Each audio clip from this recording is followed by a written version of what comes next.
1973. Bruce Lee appears on screen for 92 seconds. In that time, he destroys 150 years of how the world sees Asian men. By the time the movie ends, Hollywood will never be the same. This is how he did it. Before Bruce Lee, the world had very clear rules about Asian men. They were servants, sidekicks, comic relief, emasculated, background characters who spoke in broken English and bowed a lot. If an Asian man appeared in Western media, he was either the evil Fu Manchu plotting world domination, or the nerdy scientist, or the wise old master spouting fortune cookie wisdom. Never the hero, never powerful, never cool. Hollywood had spent 150 years teaching the world that Asian men were inferior. Weak, not threatening, not desirable, not worthy of being the center of attention. And Asian people around the world had internalized this message. Because when you never see yourself as the hero, you start believing you can't be one. Then in 1973, a 135-pound Chinese man walked onto movie screens and destroyed every single one of these rules in under 2 minutes. Bruce Lee didn't just become a movie star. He permanently changed what was possible for Asian people. He changed how 1 billion people saw themselves. He changed the entire concept of masculinity, power, and coolness. This isn't the story of how Bruce Lee became famous. This is the story of how Bruce Lee made Hollywood realize they didn't control culture anymore. That audiences, global audiences, wanted something Hollywood refused to give them. And how one man's refusal to be anything other than himself created a cultural earthquake that we're still feeling 50 years later.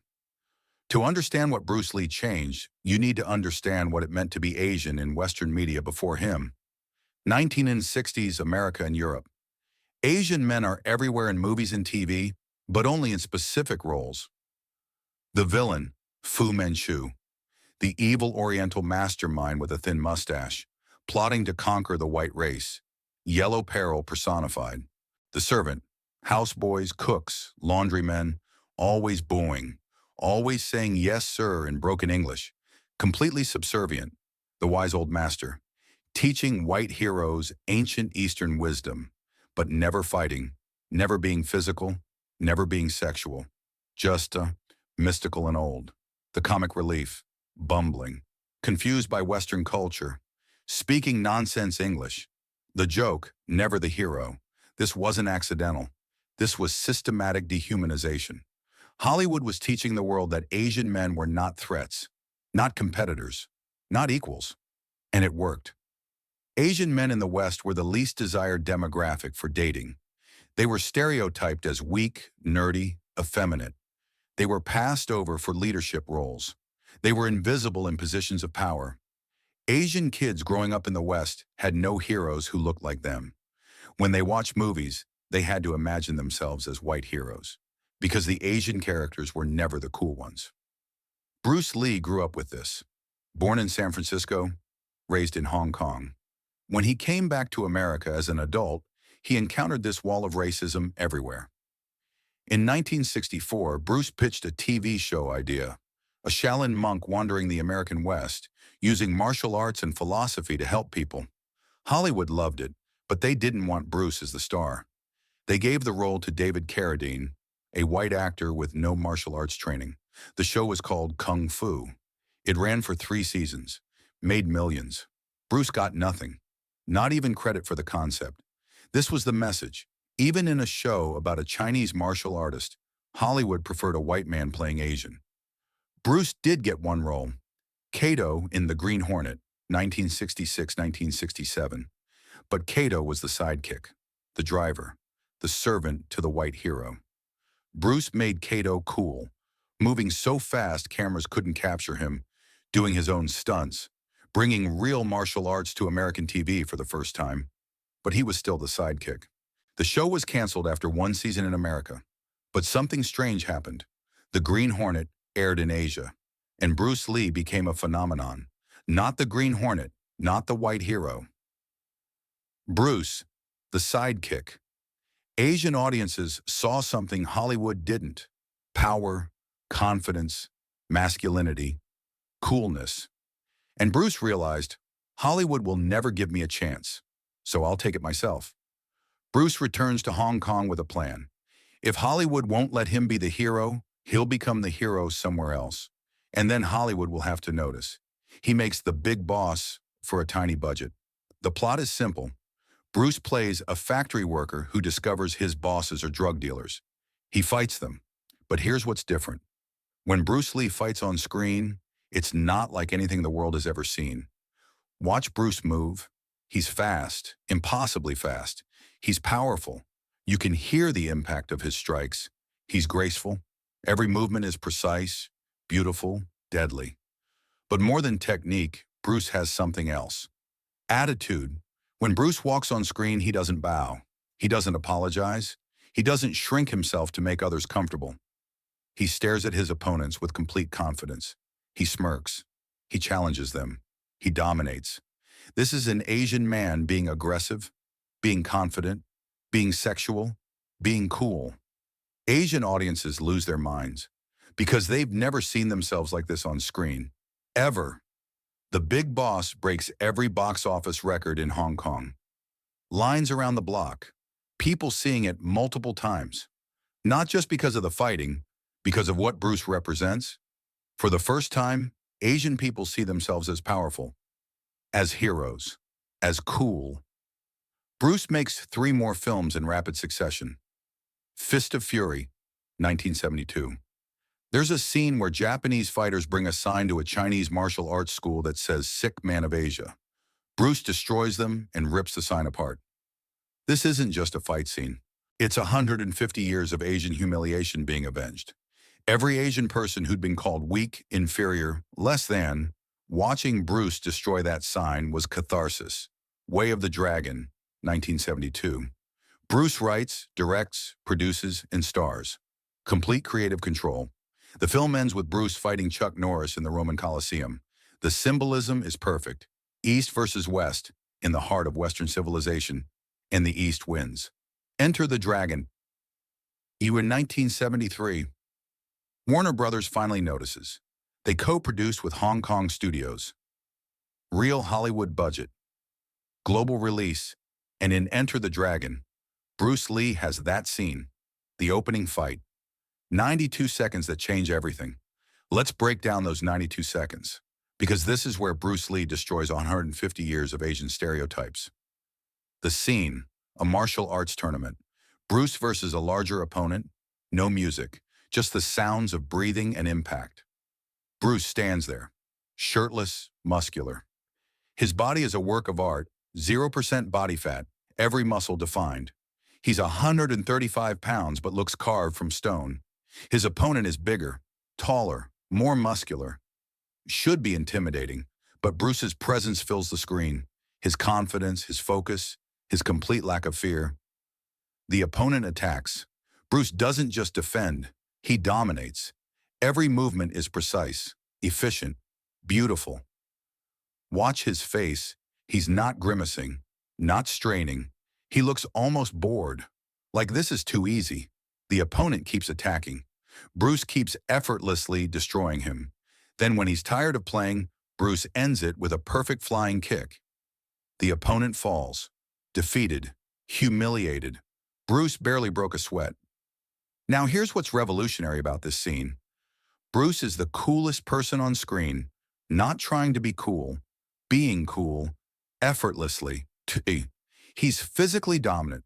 His body isn't a joke. It's not weak, it's a weapon. It's desirable. He's confident, not arrogant, confident.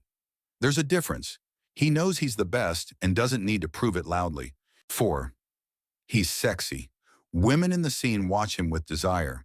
The camera treats his body the way it usually treats female bodies, as something beautiful to gaze at.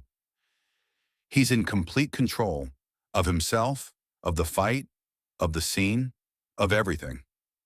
This is an Asian man being everything Hollywood said Asian men could never be. And when Enter the Dragon is released globally in August 1973, it makes over $400 million worldwide, the highest grossing martial arts film in history. Bruce Lee isn't just successful in Asia, he's successful everywhere. White audiences, black audiences, Latino audiences. Everyone wants to see Bruce Lee. Hollywood's rules about Asian men? Proven completely wrong. So what did Bruce Lee actually change? Let's be specific. He changed how the world sees Asian men. Before Bruce, Asian men are weak, emasculated, asexual. After Bruce, Asian men can be powerful, desirable, cool. This isn't just representation. This is rewriting the global imagination. Bruce proved Asian men could be action heroes, could be sex symbols, could be the coolest person in the room. Every Asian actor who came after, Jackie Chan, Jet Li, Donnie Yen, Daniel Day Kim, Steven Yeun, Simu Liu, walks through doors Bruce kicked down. But more importantly, Bruce changed how Asian people saw themselves. Asian kids who grew up watching Bruce Lee learned, I can be powerful, I can be confident, I can be the hero of my own story. That psychological impact is immeasurable. He changed what cool looks like. Before Bruce, cool is James Dean. Cool is Steve McQueen. Cool is white, Western, often rebellious, but in a specific way. After Bruce, cool is confidence, discipline, mastery, philosophy combined with physical prowess. Bruce introduced a different kind of masculinity to the world. Not just brute strength, intelligent strength, not just physical power, philosophical depth. He was a fighter who quoted Lao Tzu and Krishnamurti, an action star who studied philosophy at university, a tough guy who talked about being like water. This expanded what it meant to be cool, showed that Eastern and Western ideas of strength could merge. He changed action cinema permanently. Before Bruce, movie fights are slow, choreographed, obviously fake, punch, reaction, fall, boring. After Bruce, action must be real, fast, brutal, believable. Bruce brought actual martial arts to cinema. He choreographed fights with real technique. He trained actors properly. He demanded multiple takes until it looked perfect. Watch any modern action movie, The Matrix, John Wick, Marvel films. They're using Bruce's template, real martial arts, multiple camera angles, actors who actually trained. Directors now hire martial arts choreographers from Asia. Actors train for months before filming. Fight scenes are art. Bruce did this. He changed the entire visual language of action. He proved Hollywood doesn't control global taste. This is crucial. Bruce Lee became the biggest star in the world without Hollywood's permission. He went to Hong Kong, made films on tiny budgets, built his own success, and forced Hollywood to acknowledge him. This proved something revolutionary. You don't need Hollywood to reach global audiences. Asian films could compete with American films internationally. Today, the global box office is bigger than the American box office. Hollywood now makes films with Asian markets in mind. Korean films win Oscars. Chinese box office determines which films get made. Bruce Lee showed this was possible. In 1973, 50 years before Hollywood figured it out, he made martial arts global. Before Bruce, martial arts in the West are exotic curiosities, something mysterious Asians do. After Bruce, martial arts are cool, desirable, something everyone wants to learn. Dojos opened everywhere after Bruce Lee. Kids of every race wanted to learn Kung Fu. Martial arts became part of global fitness culture. But Bruce did more than popularize martial arts. He evolved them. His philosophy, Jeet Kune Do, rejected tradition. He said, take what works from every style. Boxing, fencing, wrestling. Throw away what doesn't work. This was heresy to traditional masters. But Bruce was right. 40 years later, mixed martial arts, MMA, is the fastest growing sport in the world. Built entirely on Bruce's philosophy, combine the best from every discipline. Bruce Lee invented the concept of MMA before MMA existed. But we have to talk about what Bruce Lee's revolution cost him, because Bruce died before he could fully enjoy his victory. July 20th, 1973. Age 32. Brain swelling. Dead at the absolute peak of his power. Enter the Dragon was released 1 month after his death. Bruce never saw himself become the biggest star on Earth. Never saw how completely he changed culture. Why did Bruce die so young? Officially, cerebral edema caused by an allergic reaction to a painkiller. But the reality is more complex. Bruce worked himself to death. He was training 6 to 8 hours daily, doing all his own stunts, acting, choreographing, often directing, running his production company, fighting Hollywood's racism, managing global fame. He had chronic back pain from an old injury, but refused to stop training. He took painkillers to keep working. He slept 4 to 5 hours a night. His wife, Linda, said he was burning out. His friends said he was pushing too hard. Bruce didn't listen, because Bruce understood something. He didn't just represent himself. He represented every Asian person who'd been told they couldn't be the hero. Every person who'd been marginalized, stereotyped, denied. He carried that weight, and it crushed him. Some conspiracy theories say Bruce was murdered by the triads, by jealous masters, by Hollywood. There's no evidence for any of this. The simpler truth is sadder. Bruce Lee was killed by the pressure of being a revolutionary, by trying to carry the hopes of 1 billion people on his shoulders. He changed the world, but the world broke him. Bruce Lee died in 1973, but his revolution continues. In Hollywood, Asian actors are finally getting leading roles. Not enough, not fast enough. But the absolute prohibition that existed before Bruce? Broken. Shang-Chi and the Legend of the Ten Rings makes $432 million globally with an Asian lead. Everything, Everywhere, All at Once wins Best Picture. Crazy Rich Asians proves Asian stories can dominate mainstream culture. None of this happens without Bruce Lee proving it's possible. In martial arts, MMA exists because Bruce destroyed the idea that one style is superior. Every UFC fighter studies Bruce's philosophy. In global culture, Bruce Lee is still cool. 50 years after his death, his image is on t-shirts worldwide. His quotes are everywhere. Be like water is repeated by athletes, CEOs, artists. He transcended his era, became timeless. In identity, how many Asian kids grew up with Bruce Lee posters and learned, I don't have to accept the world's definition of me, I can define myself? How many non-Asian kids learned, coolness and power aren't limited to one race or culture? Bruce didn't just change representation, he changed possibility. But here's what's most powerful. Bruce Lee won by being himself. He didn't try to make white audiences comfortable. He didn't soften his accent or his attitude. He didn't apologize for being Chinese, being confident, being powerful. He said, this is who I am, accept it or don't, but I'm not changing, and the world accepted it, because authenticity is more powerful than any marketing strategy. So how did Bruce Lee actually change the world? Not through compromise, not through asking permission, not through making himself acceptable to gatekeepers. He changed the world through undeniable excellence. Bruce was so good at what he did that people couldn't dismiss him. His technique was perfect. His philosophy was deep. His screen presence was magnetic. Excellence breaks down barriers that nothing else can. Going around gatekeepers. When Hollywood rejected him, Bruce went to Hong Kong. When Hong Kong gave him a platform, he used it to build power. Hollywood couldn't ignore. Don't wait for permission. Build your own stage. Authenticity. Bruce never pretended to be anything other than what he was. Chinese, confident, philosophical, physical. He integrated all parts of himself. That wholeness was magnetic. Timing.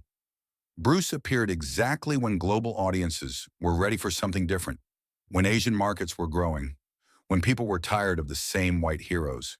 He read the moment perfectly. Visual power. Bruce understood cinema. He moved in ways cameras loved. He created images that burned into people's brains. That shirtless fighting stance, the nunchucks, the flying kick. These images became iconic because Bruce crafted them deliberately. Global thinking. Bruce didn't just want to be famous in America or Hong Kong. He thought globally. He made films that could play anywhere. This vision, rare in the 1970s, is standard now. This is the blueprint. Be excellent at what you do. Go around gatekeepers who won't open doors. Be authentically yourself. Understand timing. Create unforgettable images. Think globally. Bruce Lee didn't ask Hollywood to change their minds about Asian actors. He made them irrelevant by building success they couldn't control. That's power. Here's what Bruce Lee's story teaches us about changing culture. You don't change minds by arguing. You change minds by showing an alternative reality that's undeniable. Hollywood believed Asian men couldn't be action heroes. Bruce didn't debate them. He became an action hero so successful, they had no choice but to acknowledge him. Racists believed Asian men were weak. Bruce didn't write essays about why they were wrong. He walked on screen looking like a god and moving like lightning. The establishment believed Hollywood controlled global culture. Bruce proved audiences decide what's cool, not studios. Culture changes when someone refuses to accept the rules and succeeds anyway. Bruce Lee's revolution was simple. He refused to be what the world told him he had to be. He refused to shrink himself, to apologize, to wait for permission. He said, I'm going to be myself, completely unapologetically, and the world can adjust to me. And the world did adjust, because authenticity backed by excellence is irresistible. Bruce lived 32 years, and in that time, he permanently changed what's possible for billions of people. That's not just fame. That's cultural revolution. The rules that said Asian men had to be servants, sidekicks, stereotypes. Bruce didn't argue against them. He made them obsolete by being so undeniably powerful that the old rules couldn't contain him. And once one person proves a rule is breakable, it stays broken forever. That's Bruce Lee's legacy. Not the movies, not the fighting. The proof that you can change the world by refusing to accept it as it is. If Bruce Lee's revolution inspired you, subscribe for more stories of people who refuse to accept the world's rules and change culture forever. Like if you believe one person can break barriers that seem permanent. Comment, what cultural rule needs to be broken today? This is the channel about legends who didn't ask permission. They just changed the world.